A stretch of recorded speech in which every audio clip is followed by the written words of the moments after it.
Assalaamu calaykum waraxmatullaahi wabarakaatuh. Asxaabta sharafta leh ee ku xiran Somali Business. Halkan barnaamijkeena waxaan idinkugu soo gudbin doonaa sheeko aad u xiiso leh oo ku saabsan internetka. Isku day mar walba inaad muuqaalka dhammaysato, hana hilmaamin inaad wehel ka dhigato Somali Business. Aanu ku bilowna sidee buu internetku u shaqeeyaa. Muuqaalka aad daawanaysid hadda kumanaan mayl ayuu ka soo safray xarunta xogta Google si uu kuu soo gaaro adiga. Aynu baranno sida internetku u shaqeeyo iyadoo aan isku dayno inaan fahanno faahfaahinta xogtan cajiibka ah. Xaruntan oo ka fog kumanaan mayl ayay xogta muuqaalka daawanayso ku kaydsan tahay. Sidee xogtan kuu soo gaaraysaa moobilkaada ama laptopkaada? Qaabka ugu fudud ee lagu gaaro arrintan ayaa ah isticmaalka dayax-gacmeedka. Laga soo bilaabo xarunta xogta lagu kaydiyo ee Google, signalka ama fariinta ayaa loo dirayaa dayax-gacmeedka iyadoo la sii marinayo ateeno. Kadib dayax-gacmeedka ayaa u dirayo taleefankaada asagoo sii marinayo ateeno kale oo kuu dhow. Si kastaba ha noqotee, habkan oo loo gudbiyo xogta ma aha fikrad fiican. Aynu aragno sababta. Dayax-gacmeedka ayaa la dhigaa ku dhowaad 22,000 oo meel ka sareysa dhulbaraha. Marka si gudbinta macluumaadka u guuleysto, xogtu waa inay safartaa masaafo dhan 44,000 oo mayl. Safarka dheer ee noocan oo kale ah wuxuu keenaa dib u dhac weyn oo ku yimaada helitaanka sayniyaalaha. Gaar ahaan wuxuu sababayaa daahid aad u weyn taasoo ah mid aan la aqbali karin isticmaalka internetka. Marka haddii muuqaalkan uu kuu soo marin dayax-gacmeedka, sidee buu kugu soo gaari karaa? Waa hagaag.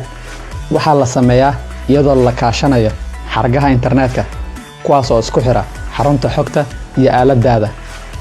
Taleefankaagu wuxuu ku xiran karaa internetka isagoo adeegsanaya xogta taleefanka gacanta ama Wi-Fi router.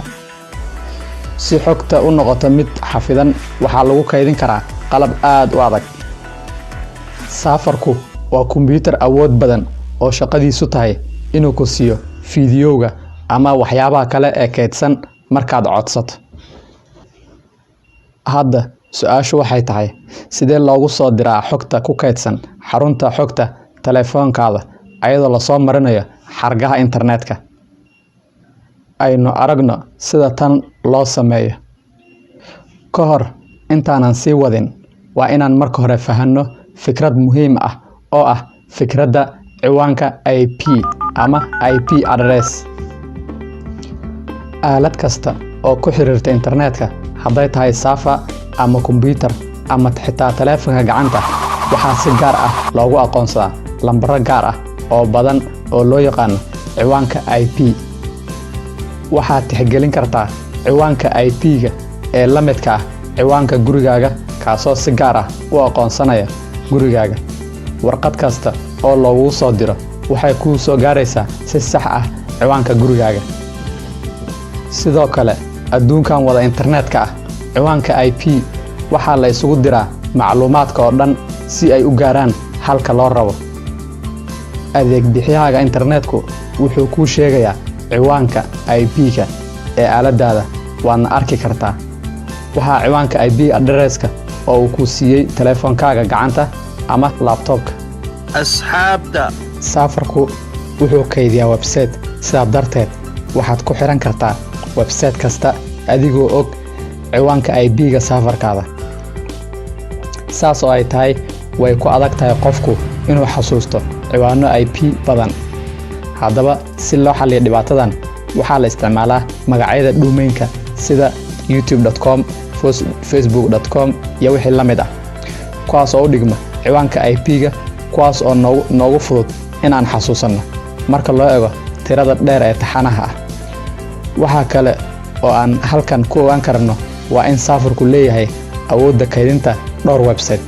Haddii uu safarku ka kooban yahay websiteyo badan, websitedan oo dhan laguma geli karo ciwaanka IP-ga ee safarka. Xaaladaha noocaas ah waxaa lagu siinayaa macluumaad dheeri ah. Si kastaba ha noqotee, bogagga shabakadaha waaweyn sida facebook.com ama YouTube, kaabayaasha xarunta xogta oo dhan waxaa loo asteynayaa kaydinta website gaar ah. Si aan u helno internetka, waxaan had iyo jeer isticmaalnaa magacyada domain-ka halkii aan ka isticmaali lahayn lambarada address-ka IP ee adag. Xagee buu internetku ka helaa ciwaanada IP-ga ee u dhigma domain-ka? Waa hagaag ujeedadan awgeed internetka ayaa adeegsanaya buugga taleefanka weyn DNS ama habka magaca domain.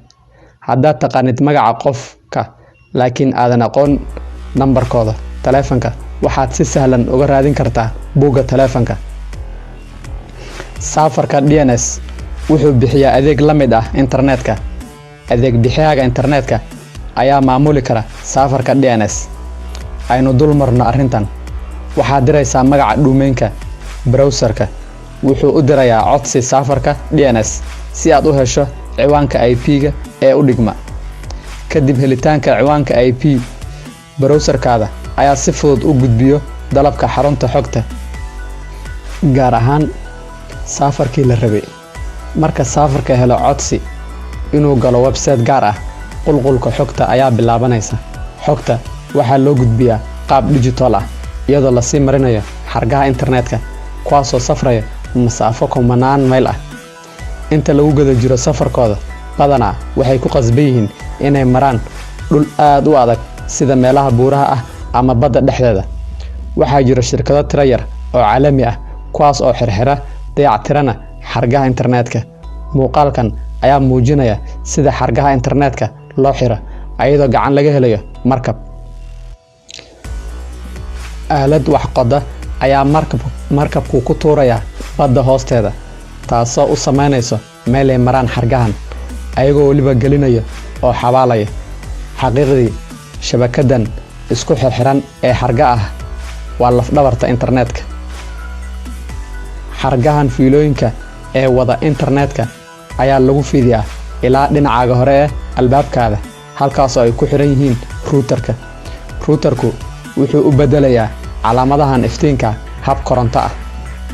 Kadib seenyaalaha korontada ayaa loo sii gudbinayaa laptop-kaada. Haddii aad ku isticmaalayso internetka adoo adeegsanaya xogta taleefanka gacanta ama cellular data, fiilada elektarooniga ayaa fariin u dirayso ilaa meesha kore ee laga hago. Meesha kore ee laga hago ayaa kadib u gudbinayso taleefankaaga qaab mowjado elektaroonig ah. Maadaama internetku uu yahay shabakad caalami ah, waxaa muhiim noqotay in la helo hay'ad maarayso waxyaabaha sida ciwaanka IP-ga loo qoro, diiwaangelinta magaca domain-ka iyo tan oo dhan waxaa maareeyo hay'ad la yiraahdo ICANN oo ku taal Mareykanka. Fiidiyowgan aad ka daawanayso xarunta Google ayaa lagu soo diray hab ebero tiro badan iyo number 1. Waxaa ka dhigaya gudbinta xogta ee internetka wax ku ool ah ayaa ah habka tirada eberta iyo number 1 loogu jarjaray qaabab yaryar oo baakada ah looguna gudbinayo. Aynu ka dhigno qulqulka tirooyinka eber iyo 1 in safarku u qaybiyo baakado yaryar oo midkiiba ka kooban yahay 6 qaybood.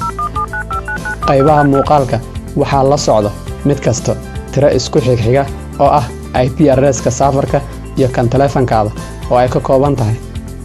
Macluumaadkan ayaa toos ugu soo dhacaya taleefankaada. Khasab ma ahan in xirmooyinka oo dhan lagu gudbiyo hal wado. Baakad walba si madax bannaan ayay martaa wadada ugu fiican ee la heli karo waqtigaas. Markay taleefankaaga soo gaaraan, baakadahan yaryar dib ayaa la isugu aadiyaa iyadoo loo eegayo lambarkooda sida ay u soo kala horeeyeen. Haddii baakadahan ay soo gaari waayaan, taleefankaaga ayaa ogeysiinta fariintan diraya wixii lumay. Hadda bal isbarbar dhig shabakadaha boostada oo leh kaabayaal wanaagsan laakiin macaamiisha ayaan raacin qawaaniinta aasaasiga ah ee ku saabsan ciwaanada meesha la tagayo. Xarafyada xaaladahan ma ay gaari karaan meeshii saxda ahayd. Sidoo kale internetka waxaan ku isticmaalnaa waxa la yiraahdo protocol kaasoo ah maareynta qulqulka xoogga leh ee xirmooyinka xogta. Protocolada waxay go'aaminayaan sharciyada beddelka isu gudbinta xogta ku lifaaqidda isha iyo ciwaanada meesha la raacayo, xirmo walba iyo qawaaniinta routerka iyo wixii la mid ah ee loogu talagalay barnaamijyada kala duwan ee borotokoolada loo adeegsado way kala duwan yihiin. Waxaan rajeynayaa inaad fiidiyogan wax badan ka fahantay macluumaad fara badan oo ku saabsan internetka. Mar walba ku xirnow Somali Business.